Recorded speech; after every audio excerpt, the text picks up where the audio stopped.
पूजनीय डॉक्टर मोहनजी भागवत यांचा अल्प परिचय करून देण्याचा मी प्रयत्न करीत आहे। परमपूज्य डॉक्टर मोहन मधुकरराव भागवत समजणे एका साधकाचे लक्षण आहे।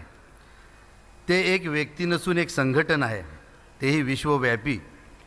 मोहन या नामाचा एक अर्थच मुळी मंत्रमुग्ध करणारा असाही आहे। मोहनजींचे आणि राष्ट्रीय स्वयंसेवक संघ अर्थात RSS यांचे नाते 3 पिढ्यांचे आहे। मोहनजी मूळचे चंद्रपूरचे, अकोल्यातील डॉक्टर पंजाबराव देशमुख कृषी विद्यापीठातून संपादनानंतर पूर्णवेळ संघ प्रचारक म्हणून प्रारंभ, पुढे अखिल भारतीय शारीरिक शिक्षण प्रमुख हे दायित्व, त्यानंतर अखिल भारतीय प्रचारक प्रमुख आणि नंतरची सलग 9 वर्षे माननीय सरकार्यवाह म्हणून लक्षवेधी कार्य। इसवी सन 2009 पासून ते आज तागायत RSSचे सरसंघचालक म्हणून राष्ट्रभक्ती मनामनात जागवण्यासाठी जीवन समर्पण सुरू आहे। मोहनजी हे 6वे सरसंघचालक आहेत। सर्वात कमी वयात सरसंघचालक होण्याचा मान त्यांना मिळालेला आहे। 2017 मध्ये नागपुरातील राज्य संचालित प्राणी मत्स्य विज्ञान विद्यापीठाने मोहन भागवत यांना मानद डॉक्टर ऑफ सायन्स पदवी प्रदान केली। सध्याची पिढी वडिलांना अरे पप्पा आणि मम्मीला मम्मी अशी म्हणणारी, या पिढीच्या पालकांना जर राष्ट्राची भावी पिढी सुसंस्कृत असावी असे वाटत असेल तर त्यांनी मोहनजींच्या विचारांचा अभ्यास व जीवनाचा आदर्श अंगीकारावा, म्हणजे भावी पिढीची चुकलेली दिशा योग्य मार्गाला लागेल। योग्य दिशा गवसण्यासाठी दीपस्तंभ लाभावा लागतो आणि आपल्या जीवन प्रवासातील दीपस्तंभ असणारा तेजस्वी दीप म्हणजे पूजनीय डॉक्टर मोहनजी भागवत। भारतीय जीवनशैली हाच पृथ्वीला विनाशापासून वाचवण्याचा एकमेव मार्ग आहे, हा विचार जगभर बिंबवण्यासाठी त्यांची सातत्याने भ्रमंती सुरू आहे। स्तर कुठलाही असतो, राज्य, राष्ट्र, जागतिक आणि क्षेत्र कुठलेही असो, राजकीय, सांस्कृतिक, सामाजिक, डॉक्टर मोहनजी आपले विचार प्रकट करीत असताना सारे विश्व तिकडे लक्ष ठेवून असते। मग त्यावर सर्वत्र चर्चा, विचार विनिमय सुरू होतात, संदर्भ तपासले जातात, इतिहास अभ्यासला जातो आणि मोहनजींच्या विचारांशी अखेर सहमत असल्याचा निष्कर्ष निघतो। महाराष्ट्रात पुंडलिका वरदा असं म्हटलं की हर विठ्ठल शब्द येतो। छत्रपती शिवाजी महाराज की असं म्हटलं की आपोआप समोरचा जय म्हणतो आणि चैतन्य फुलते।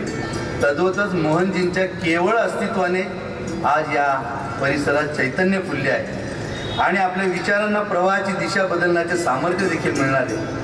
मला विश्वास आहे की पूजनीय मोहनजी भागवत यांच्या मार्गदर्शनानंतर आमच्या विद्यालयातील हजारो विद्यार्थ्यांच्या मनात आज चैतन्य फुलणार आहे आणि नवं सामर्थ्य घेऊन ते पुढील वाटचाल करणार आहेत। त्यासाठीच आज त्यांचं या ठिकाणी आगमन झाले। आज अनेक युवक येथे उपस्थित आहेत। युवकांकडे जोश तर असतो, परंतु जोश के साथ होश लेकर चलने वाला युवक ही आगे बढ़ता है, हा संदेश नेहमीच मोहनजी युवकांना देत आले आहे। आजही त्याची अनुभूती आपणास येईल। समोर बसलेले विद्यार्थी खरोखर भाग्यवान आहेत, कारण डॉक्टर मोहनजी यांना प्रत्यक्ष पाहण्याचा, समोर बसून ऐकण्याचा आणि आयुष्यभर जपून ठेवावा असा अनमोल ठेवा आज त्यांना प्राप्त होणार आहे। अनुशासन व संयम हे मोहनजींनी दिलेले यशाचे सूत्र आहे, लक्षात ठेवायचं। आपल्या देशात विविधता आहे, ही विविधता घेऊन एक होऊन जगणारे हे राष्ट्र आहे। हीच विविधता आपल्या एकतेचा शृंगार आहे। आपल्या विविधतेबद्दल पूजनीय मोहनजींचे हे विचार ऐकून वसुधैव कुटुंबकम या आपल्या संस्कृतीची ते सदैव आपल्याला आठवण व जाणीव करून देतात। किती जगावं हे जरी आपल्या हाती नसलं तरी कसं जगावं हे नक्कीच आपल्या हाती आहे। हा जगण्याचा आदर्श मोहनजींच्या जीवनात दडलेला आहे। RSSचे हे शताब्दी वर्ष आहे। आगामी विजयादशमीला संघ 100 वर्षे पूर्ण करीत आहे। या शताब्दी वर्षामध्ये पूजनीय सरसंघचालक आज आपल्या समवेत आहेत आणि हा सुवर्ण क्षण आपल्या सगळ्यांच्या 100रीपर्यंत नक्की स्मरणात राहील। आपल्या 100रीपर्यंत असे मी याकरिता म्हणालो की मोहनजींचे जीवनसूत्र आपण समजून घेतले तर आपण सारे त्यांच्या जीवेत शरदा शतम या आशीर्वादाने नक्कीच शतायुषी होऊ। संघटन कार्यास पूर्णतः अनुकूल असा अमृततुल्य स्वभाव, अखंड कार्यमग्नता, असामान्य धारणाशक्ती, अलौकिक बुद्धिमत्ता, अचल निष्ठा, कणखर बाणा, धाव सोसण्याचे प्रचंड मानसिक आणि शारीरिक सामर्थ्य, आत्मविश्वासाने परिपूर्ण अंतःकरण, अहंकारापासून पूर्णपणे अलिप्त असे पवित्र हृदय, देशासाठी समर्पित जीवन, निरंतर कार्याची तळमळ, संयमी वाणी, आत्मीयतेने संघ कार्य करणारे, गाढे अभ्यासक, प्रभावी वक्ता अशा अनेकविध गुणांनी साऱ्या देशाला सुपरिचित एक उत्तुंग व्यक्तिमत्व डॉक्टर मोहनजी भागवत. त्यांच्या जीवनाचे एकच ध्येय, परम वैभवम नेतुमेतत् स्वराष्ट्रम समर्था भत्वा शिषा तेष भृशम. मी भारत मातेच्या चरणी प्रार्थना करतो, सर्व मंगल मांगल्ये शिवे सर्वार्थ साधिके शरण्ये शुभदे माते जन्मभूमी नमोस्तुते. भारत मातेच्या या सुपुत्राला उदंड आयुष्य लाभू दे. आपले पदस्पर्श या भूमीला झाले याबद्दल खूप धन्यता वाटत आहे. पद्मश्री अण्णासाहेब जाधव भारतीय समाज उन्नती मंडळ भिवंडी या संस्थेच्या वतीने आम्ही आपले सहर्ष स्वागत करीत आहोत. संस्थेचे अध्यक्ष माननीय श्री डॉक्टर विजय पांडुरंग जाधव यांना विनंती करतो की आमच्या मायेची ऊब त्यांच्या सोबत असावी, यासाठी त्यांना शाल अर्पण करून सन्मानित करावे. आज काश्मीर देखील आपलं आहेच, तिथे आपण बिनधास्त फिरतो आणि म्हणून हा काश्मीरचा पश्मिना पूजनीय सरसंघचालक यांना अर्पण करीत आहोत. महाराष्ट्र धर्मात वारकरी संप्रदायाची पताका आणि डोईवर टोपी ही परंपरा आहे. पताका तर आपण जगभर पोचवत आहातच, आपल्या या कष्टासाठी डोई छाया असावी यासाठी टोपी देखील आदरपूर्वक प्रदान केली आहे.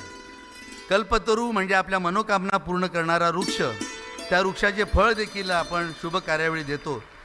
पुष्पाप्रमाणे सदैव चिर तरुण व प्रसन्न आपण आहातच, असेच सदैव राहावे. त्याचबरोबर आपल्या कार्याचा सुगंधही दरवळत राहावा यासाठी हा पुष्पगुच्छ देखील देऊन आपण आपली आध्यात्मिक प्रवृत्तीचे मनामनात जतन व संवर्धन करण्यासाठी आपण दिलेल्या अद्वितीय योगदानाबद्दल श्रीराम मंदिर निर्माण होऊ शकले. सुमारे 500 वर्षांची प्रतीक्षा फळास आणल्याबद्दल कृतज्ञता म्हणून रामलल्लाच्या मूर्तीची प्रतिकृती आपणास आदरपूर्वक देत आहोत.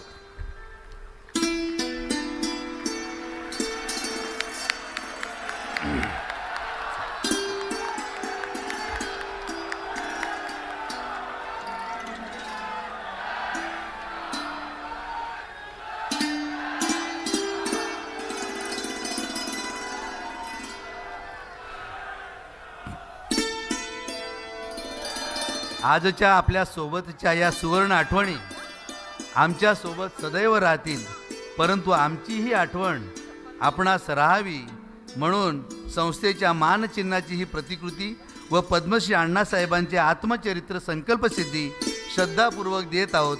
भेट म्हणून स्वीकार व्हावा ही विनंती.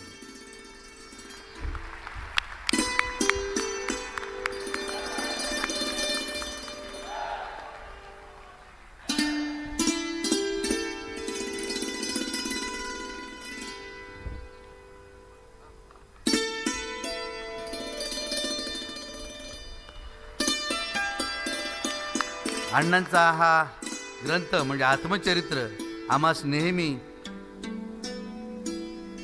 कष्टातून यशाकडे जाण्याचा मार्ग दाखवत असतो.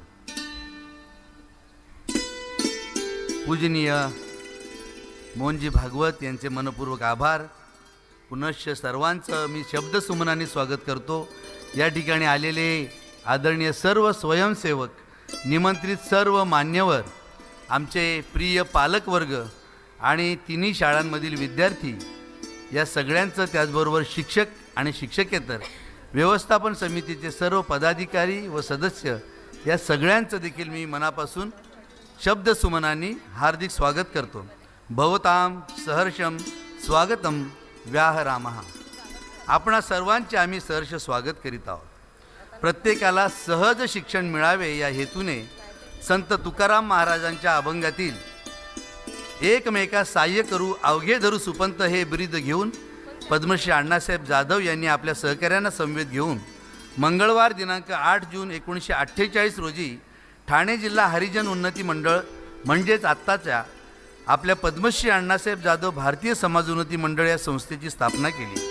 ही संस्था आपला अमृत महोत्सव साजरा करून शताब्दी वर्षाकडे वाटचाल करीत आहे. पद्मश्री अण्णासाहेबांनी दिलेला वारसा माननीय संस्थाध्यक्ष श्री विजय पांडुरंग जाधव यांच्या अध्यक्षतेखाली विद्यमान व्यवस्थापन मंडळ समर्थपणे चालवित आहे. आजच्या कार्यक्रमाचे औचित्य साधून संस्थेचा संक्षिप्त अहवाल परमपूज्य सरसंघचालक डॉक्टर मोहनजी भागवत यांच्यासमोर संस्था कार्याध्यक्ष माननीय श्रीमान बाळकृष्ण दशरथ तथा बीडी काळे सर प्रास्ताविकाच्या माध्यमातून सादर करतील. मी त्यांना येथे येण्याची विनंती करतो.